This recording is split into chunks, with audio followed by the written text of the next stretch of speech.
Hi, I'm Liz Cortes from Fatabolize, and I'm so excited to have Rebecca Keselburg on today for our interview. Hey, Rebecca. Hey there.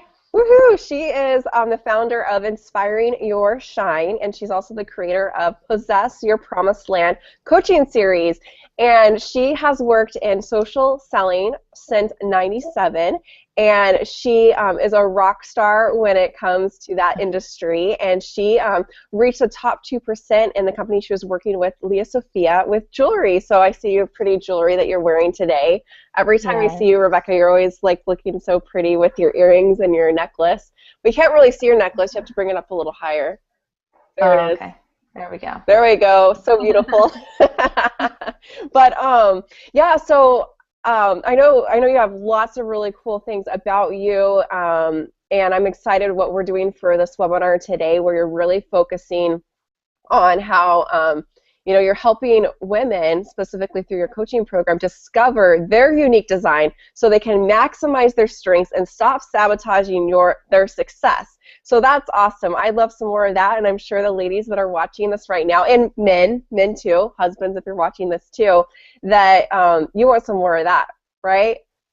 Oh, Yeah, yeah. so there is a little bit of a delay, so if you are writing inside the chat box, I'll be monitoring that as we're doing the interview, so definitely type away and I'll answer your questions.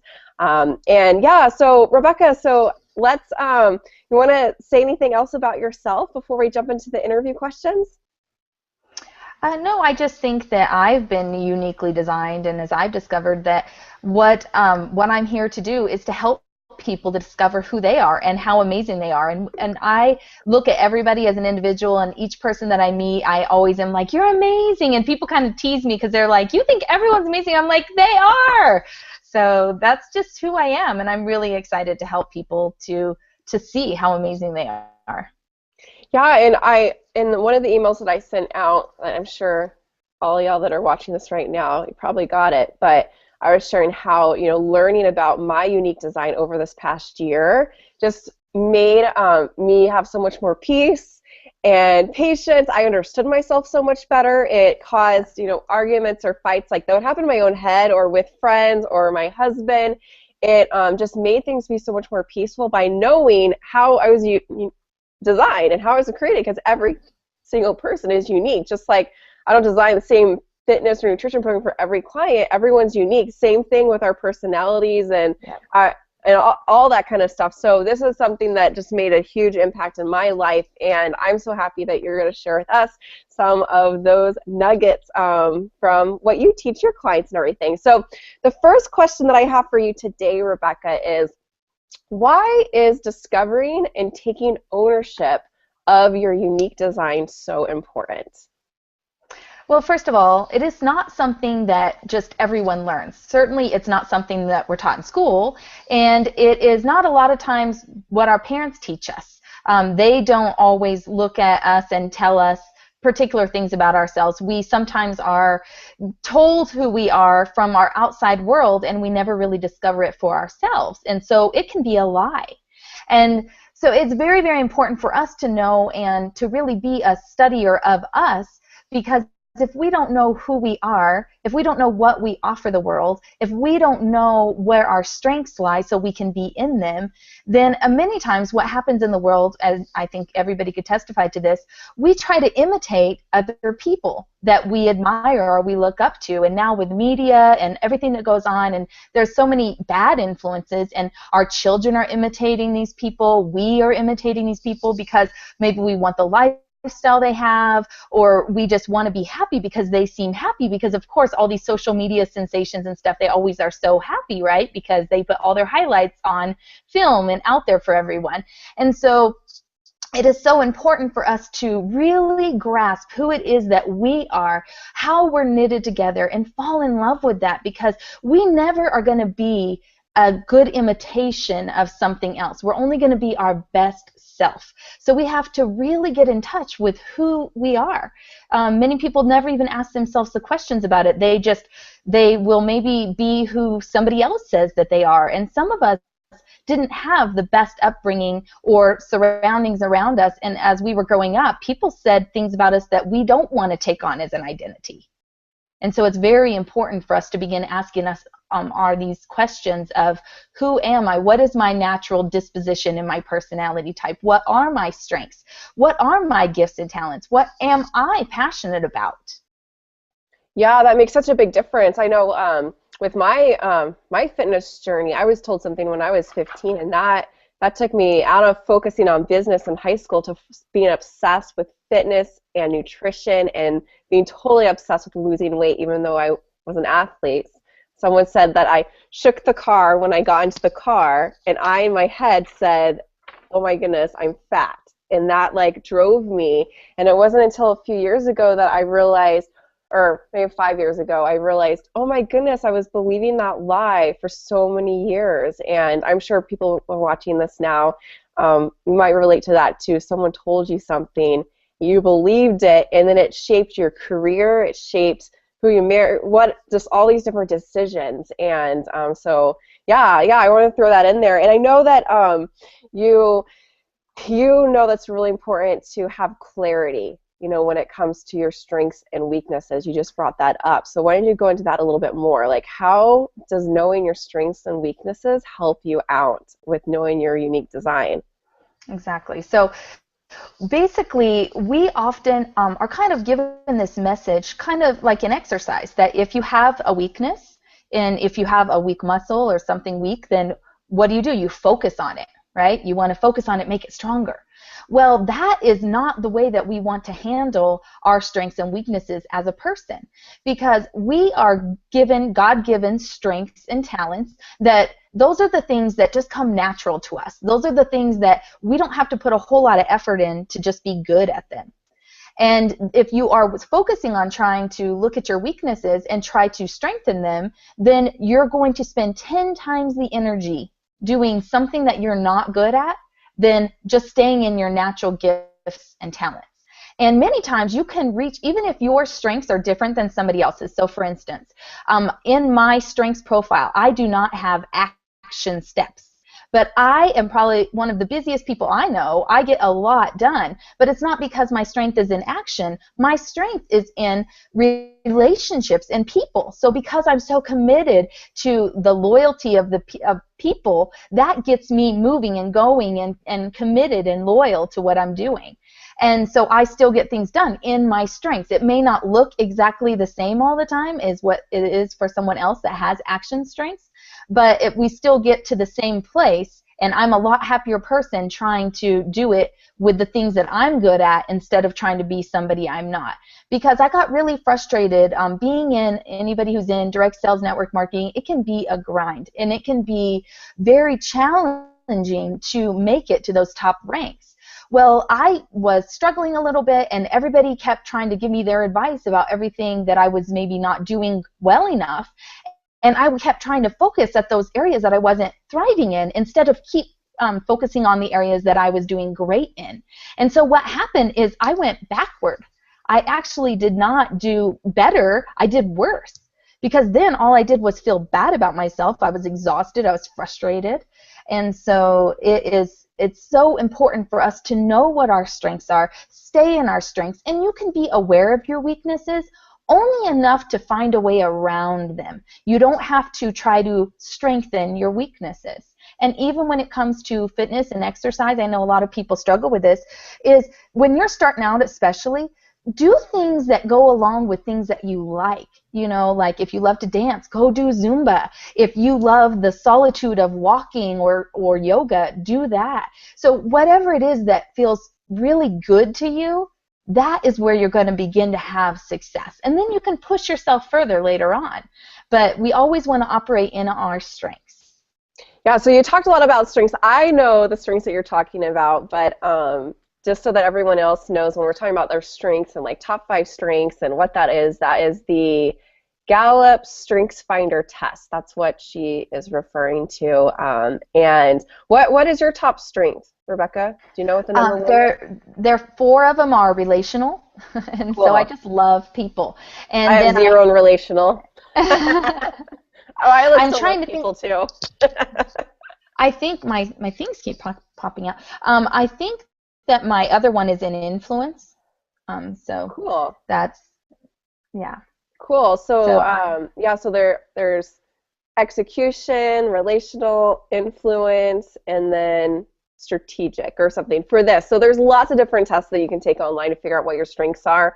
This is one that our church uses. Everyone that becomes a member, we learn about our gifts and spiritual gifts and strengths and all that kind of stuff. And it was so cool when I went through membership in our church, and that's how I learned about the strengths and like to learn about like what I was good at, and then that helped me in so many areas. I have one of mine is called command. That's one of my top strengths, and so what that can look like to people is I just tell people what to do all the time, like my husband and everyone.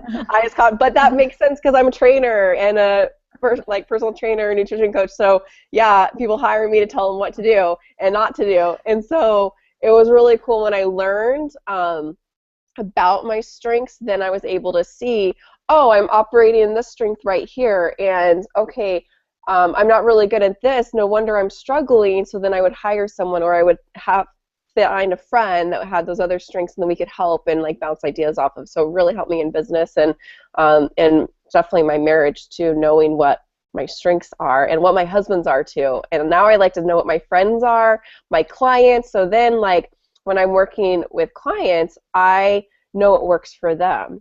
And that made a huge difference, like, because I could teach a client one way, but there's a million other ways to teach them. And I have to learn what works best for them so they grasp the information. I'm sure that is exactly what you saw with the direct sales and everything like that, and every leader you're working with. So that kind of leads into the next question, which is, how does knowing yourself and what you offer to the world impact our relationships with others? Should you go into that? Well, you kind of touched on it a little bit, but it's really about, first of all, you've heard it before about you have to love yourself before you can love someone else. And so there is not a whole lot of self-love going on that's not in a negative way, like conceited or self-absorbed, but real true self-love of being able to really be in love with the person that God created you to be, to know that you're valuable. And once you know that you're valuable, then it's so much easier to allow yourself to accept that somebody else thinks you're valuable as well. And when you know you're valuable, you have good boundaries. And so it is so much about being in touch with how great you are, not in a conceited way, but again, in that so that you value yourself and you are able to bring your best to the table, as well as when you understand yourself and you've kind of went through this process to discover, then you will be able to identify things in other people. So you, like you were saying, you'll be able to point out and see, even if you're not a relationship person, just as an analytical way, you can begin to see the patterns in people and the way that they are. And you'll have more patience with people because you'll understand and accept that they're a unique creature just like you are. And so you're not expecting them to act and behave exactly like you, because you're accepting the fact that I am me and I'm unique because of all of these different things, but they are unique as well because of their experiences, their values, their personality type, their strengths, their gifts. So it just goes such a long way. The more that we fall in love with ourselves, the more that we can, get along better with other people. And it really does affect the way that you even have a relationship with even like food. Because if you can understand yourself and you can understand the things that you're weak and you can understand how you're feeling because you're in touch with who you are and what you've experienced, and you've now kind of we do this process where we kind of go into our past and we kind of begin to, instead of just kind of pushing our past and the things that we experience behind us, we begin to embrace them as part of who we are. And the way that we see the world has been shaped because of those experiences. And therefore, we, again, understand ourselves better and we accept ourselves better. Even if we're imperfect, it's okay because it's part of just our experience.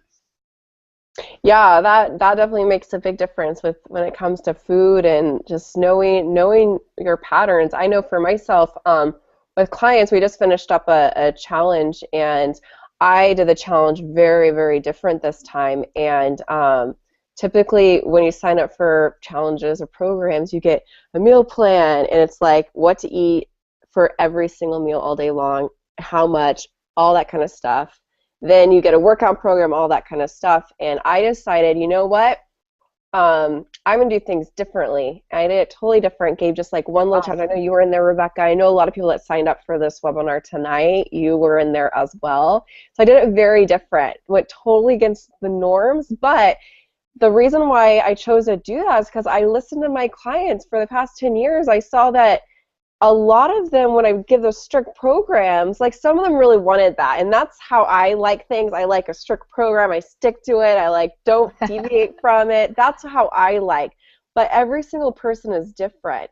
And so Right. if you're struggling with your fitness program, nutrition program, with your business, or what your work, or if you're in school and you're just like not wanting to sit there for so many hours, you may not be, you're designed differently. It may, what everyone else is doing may not work for you. And so don't get frustrated with it. Embrace who you are, love how you were created, and figure out, find a different coach or figure out a different way to get to XYZ, so that you accomplish your goals. So that kind of leads me into the next question. I keep like leading in. I don't know what Good you're going job. to say. I'm trying to lead in the next question. I feel like I'm like talking to what you're going to talk about in the question. No, How it's does great. I love it. knowing who I am help me to achieve my goals faster? So share about that. Yeah, well, I know this was something I unfortunately learned the hard way, and that was because I originally got out of high school, didn't really know what I wanted to do, but I knew some things that I was interested in. And, ultimately, like most of us, I had a dream to make a lot of money and to be successful and honored, but I didn't know exactly how I was going to go about it, but I knew that I was into style and fashion. And so I enrolled in a college that would accept me because I had really bad grades coming up to that. And I went in for fashion with a minor in business. And so, most of us know if you've taken stuff in fashion, there's not a whole lot outside of retail that you can really do with that unless you go to New York, California. You just really have to work your way up in that industry. And so what did I have to fall back on but my business courses? And so basically, after I long story, but I had joined the Navy, and when I got out after I had a baby, then which was also not a good fit for me, but another story, another time, funny. But I ended up getting an office job because I had done some retail. I didn't like the off hours and stuff, and so I decided to go ahead and get in retail because I had that on my resume, right? I was young. I didn't have a whole lot of experience. So I was like, oh, well, I have these business classes that I've taken, so let me go ahead and get in, accounts payable and bookkeeping and all of these back office things. Well, let me tell you, I was in the office all the time. It was constantly like, Rebecca, come to my office. I need to talk to you. And they're always talking to me about how I've messed up this and I messed up that because it's very routine and analytical. And I was just miserable. I was so miserable with what I was doing. And I would go from one job to another job because now I had experience in that. Now I was going to another job. And the thing is that I thought that was what I was to do because I didn't ever really consider about what I really wanted to do. You just kind of do what you have to do. And I think a lot of times people fall into that and then they just continue down that path because I've came this far, I don't really know what else to do. And it really, it leads people astray so often. And that's why you're finding when people finally begin to stop and discover themselves in maybe their 40s, then they're changing careers completely, going back to school and stuff like that. And so it's very, very important if you can just stop and listen to who you are and really get in touch with the person that God made you to be and allow God to direct you, you will no longer be going down those wrong roads. And it will give you a focus because you will not have to look to the left or to the right. You are going to know where you're headed because you're going to know what you're good at. You're going to know what you're interested in. You're going to know where you're led because you'll be really in touch with yourself. And you won't be worrying about what this person says that you should be doing, what mom and dad hoped for you, what you kind of fell into on accident, and oh, well, this is making me good money, so I'll just continue. No, you're never really going to have the success or the happiness that you want until you really, really get in touch with who you are and make sure that you're in alignment with who you are, and you're doing something that you truly love. because as Liz knows, when you're doing something that you love, when I'm talking with people about them and empowering them to be their best self, like I could just do it all day, all day, all day. I just don't get tired. It's just the most amazing feeling to be in your gifts and to be on a path, and you just continue down it so focused, and you will have success, because when you're in your strengths, you're like a superstar. Like nobody can touch you when you're in your place and you found that little niche that's just for you, because you've taken the time to step back and listen to yourself. Yeah, I can definitely relate to I'm not 40, but my husband, when he was 44, made a total shift, and he got out of the industry he'd been in for 20 years, and he was just so good at, and he got out of it, and now he is so much happier, working way less hours, doing more ministry, helping out, different areas, homeless and, stuff at church, and he just is so much more happier, and he's still able to do his business stuff, but building up the kingdom and what God's doing, because he learned what his strengths were. And I know I have clients even that are in the Navy as well, like they're younger though, and they're ready to get out. It's been 4 years, 5 years, and they're trying to figure out, okay, what am I going to do now? They've learned this trade in the military, and it's this definitely is a great thing to look at, how are you uniquely designed, because sometimes in the military you take the test and then you get put in an area that's like not where you want to be at all, and you're kind of stuck there like 5 years. I can vouch for that. Sometimes I have friends that like retired. I'm like, how did you do that for so many years? Like, that's just doesn't fit, but gotta pay the bills, right? But how does like one go about discovering, the personality type, spiritual gifts, their strengths, their passions? Like, what resources would you say are the best ones, or that you use with your clients? Yeah, well, I do have a document that I can get to people, and I have found some of the best free resources out there, as well as some lower cost paid ones, because not one test is going to tell you every single thing. I really am kind of more about take several different things and then really see which one is really fitting you, the things that you really believe about yourself that you can accept. Because I think once we start analyzing it, we do know ourselves, we just don't take the time to really take ownership of it. And so I just love there's a bunch of different little quick things that you can do that you can begin to just discover online. And so, like I said, I have a document that has a lot of those links to it. But we have our personality type, and our personality type is kind of like what we are, who we are since we were a baby. I have done childcare for 13 years, and let me tell you, those personalities are very evident from tiny, tiny, tiny. And so we have certain qualities that we are from a very small age that never really change. The type of personality that we have, it doesn't really change much. Now, we have behaviors that we can change, and that has to do with emotional intelligence, which I also teach. But we want to make sure that we are okay with, I am an extroverted person. My husband is more of an introverted person. So we have to take ownership and not try to be something that we're not, because since you were a child, that's who you were. If you are starting to try to wear a mask of something you're not, then it's not going to come off as authentic. People aren't going to feel you in the same way. Whatever you're doing is going to fall more flat. So that personality type is really important to just embrace it and kind of chuckle sometimes about how you tend to be a very patterned way because of that personality type. And then we already mentioned about the strength finders. The strength finder, I think, is really one of the best one. It is more of a paid one, but there are some strength. They have a little bit different wording, but there are some free ones that I can get you the link to. And the spiritual gifts test, the Rock Church has a great link that you can take a spiritual gifts test. And again, these are things that you're going to be, when you're answering these questions, it's not something you're able to answer the question, so it's not something you're completely unaware of, but you can really take ownership of, yes, that is my strength, and I'm going to stay here in my strength of this spiritual gift or of this strength. I'm going to live here. I'm not going to try to do something that's not even on my list. Let somebody else that's good at that do that. We don't need to bother. And then, there's also, let's see, your passions.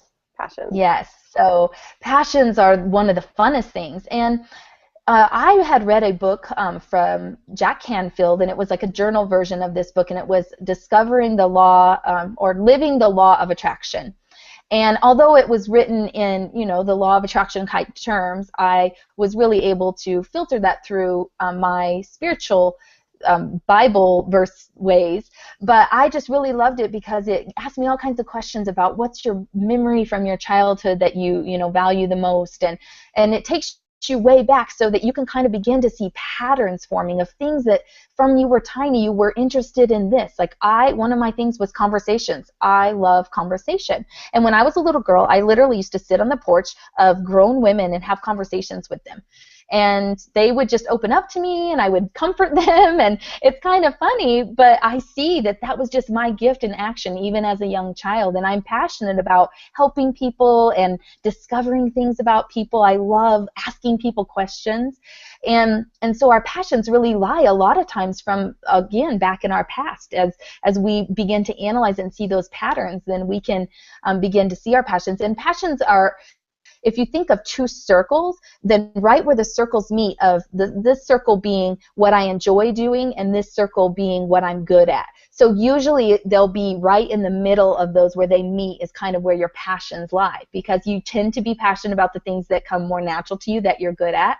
And of course, when you're good at something and you're in your strengths and in the things that you enjoy, then you're going to be happy. And of course, your past and the things that you did with maybe growing up and your parents and your good childhood memories kind of play into those passions as well.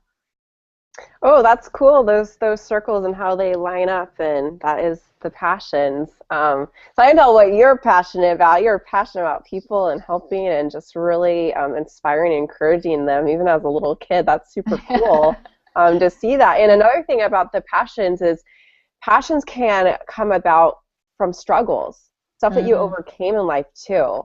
I've seen yes, a lot of people. I mean, for absolutely.